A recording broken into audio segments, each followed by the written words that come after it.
Hello students, this is your last video on the chapter fractions. In the previous video, I have solved some word problems based on fractions. I hope you all have understood them and you all have done the homework. So in this video, I am going to solve the test paper 2.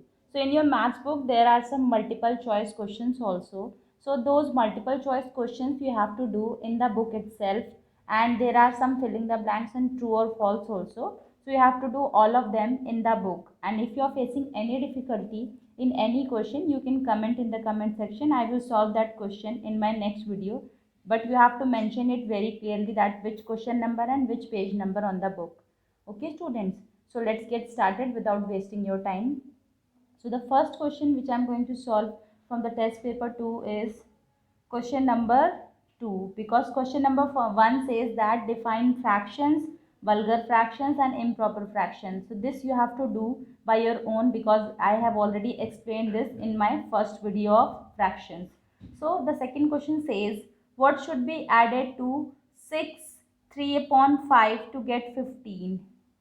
So I am solving the question for you. What should be added to 6 3 upon 5 to get 15? So what should be added? So I have taken x over here because we don't know what we have to add. Now this is a mixed fraction, so I am going to convert it into improper fraction. So 5 6 are 30, 30 plus 3. It will be 33 upon 5. So 33 upon 5 plus x is equals to 15.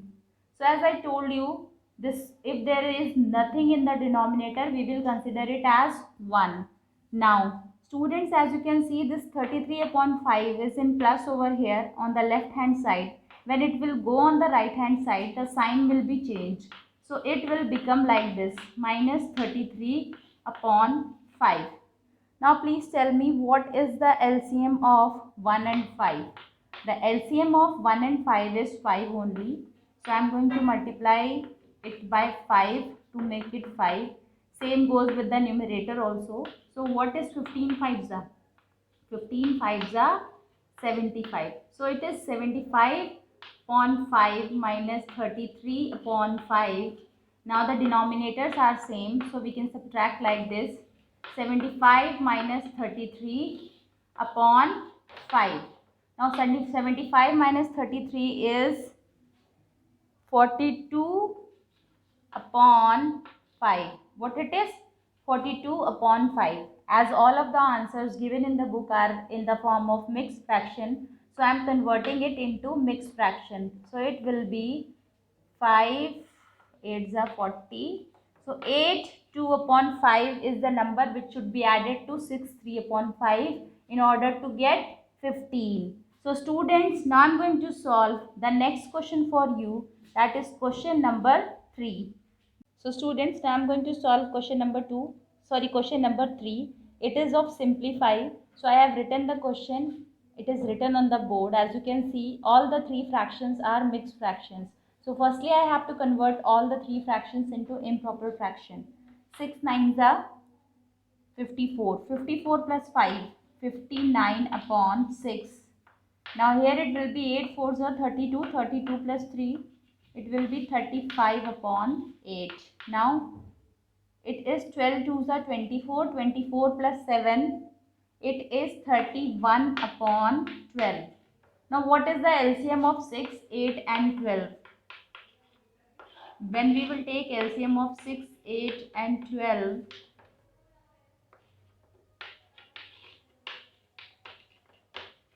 it is 2 2s are 4, 4 3s are 12, 12 2s are 24. So the LCM of 6, 8 and 12 is 24. So now to make it 24, we have to multiply it with 4. And to make this 24, we have to multiply it with 3. Now to make this fraction 24, we have to multiply it with 2. So the next step will be 59 multiplied by 4. 4 9s are 36. 4 5s are 20. So it will be 236 upon 24 minus 35 3s are 3 5s are 15. 3 3s are 9 10. So it will be 105 upon 24 plus 62 upon 24. So as per the BODMAS rule, as you can see, there is no sign over here, so it will be considered by default positive. So two positives will be added first, then we will subtract the result from the negative. So 236 plus 62 is 298 upon 24 minus 105. As the denominator is same, so I am writing it only once. So 298 minus 105 upon 24 is, when we are going to solve it, it will be 8 minus 5, 3, 9 minus 0, 9, 2 minus 1, 1. So it will be 193 upon 24. As it is, all the answers given in the book are in the form of mixed fractions, so I am going to convert it into mixed fraction.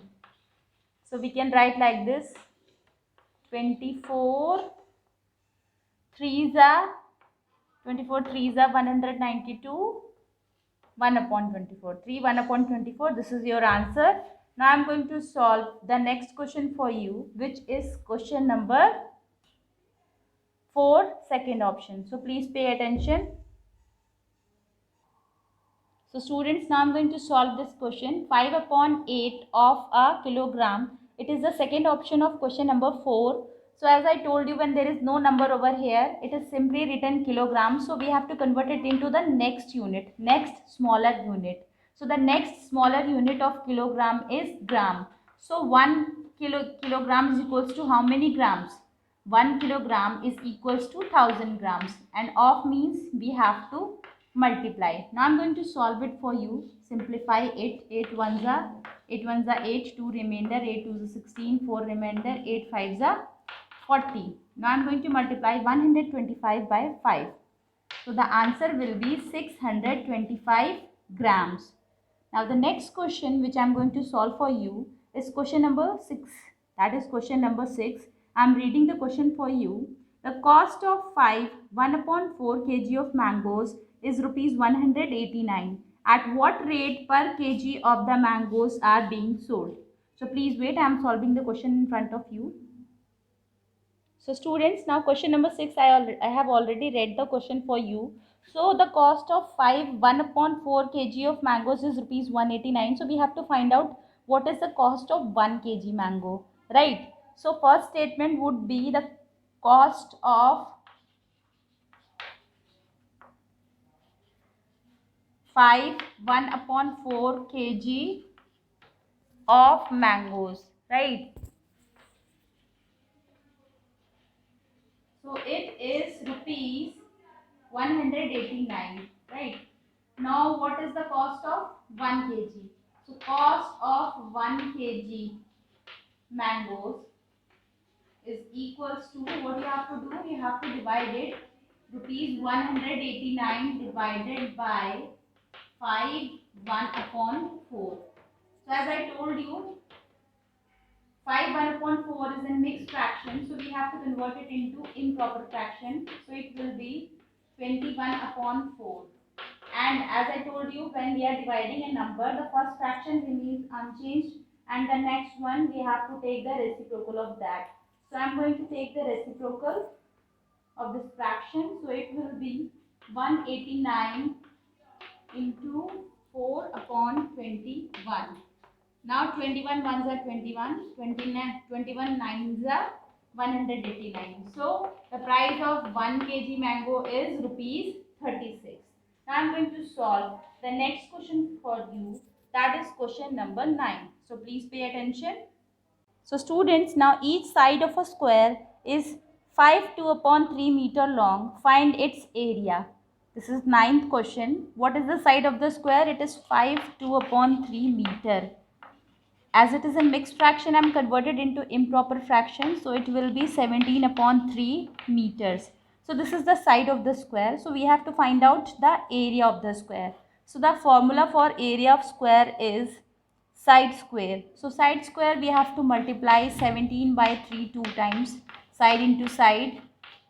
Meter square, as 2 meters are going to multiply and be converted into meter square. 17 17s are 289 is the square of 17, and 3 3s are 9.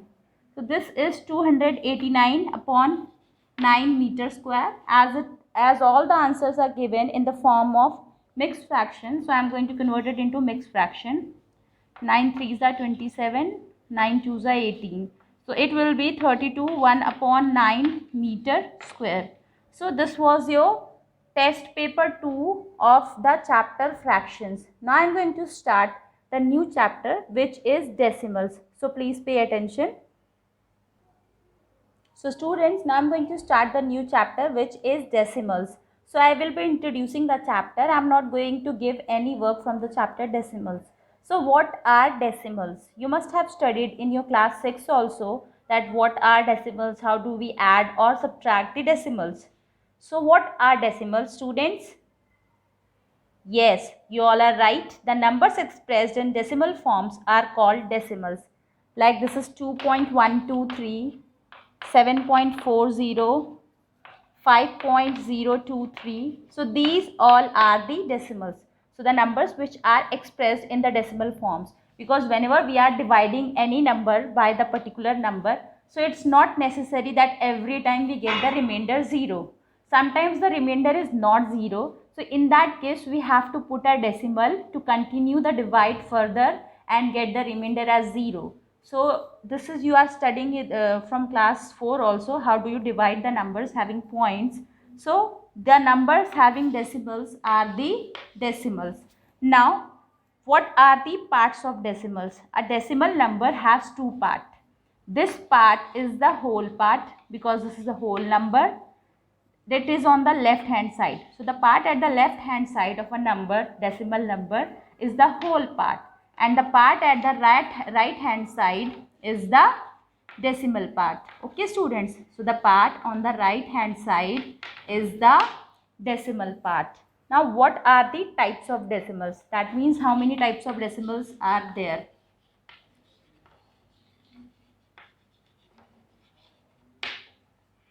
So I am writing it for you on the board so that you must have a clear vision about anything. So the numbers, decimals having the same number of decimal places are called like decimals, right? The number of digits after the decimal expresses the number of places in the decimals, right? So this is how many places? 1, 2, 3.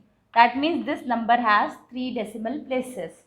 This is only one decimal place will be counted because any number, if we are writing 0 after the decimal here, then we can write many zeros. That doesn't make a difference. The only thing which will be counted is this 4. So it has only one place. Now this 0 is written, before the numbers. So this 0 has a value. How many places are there in this decimal? There are 3 places in this decimal. So the decimals having the same number of decimal places are called like decimals. So I am writing it on the board for you. 6.73, 2.41, 3.12, 4.06. How many places are there? Every number has two places. So these decimals are called like decimals, which have equal number of decimal places. Now I will explain you about unlike decimals. So the unlike decimals are the decimals having different number of decimal places, and the examples are 5.3, 2.612, 7.403, 3.0012. So as you can see that this one has one place, this one has 3 places, this is also having 3 places, and this decimal number is having 4 places. So every number in this series have different number of decimal places. So these numbers are unlike decimals. I am reading the definition once again for you. Decimals having different number of decimal places are called unlike decimals. And as I told you, putting any number of zeros to the extreme right of the decimal part, putting any number of zeros to the extreme right of the decimal part does not change its value. The value remains same. It will be 7.4 only. If you are adding so many zeros, that doesn't make a difference. Okay students, now how will you write the place value of the numbers in the form of decimals? How will you draw the place value chart of these numbers? I am going to explain you that. So please pay attention. So students, as you can see, I have drawn a table for you. I have written a number which is having decimals, that is 423.619. Students, you have to pay attention to this also. The numbers which are written after the decimal, you cannot read like this 619. It is not read as 423.619. How do we read this number? We read like this 423.619, because the place value is totally different over here.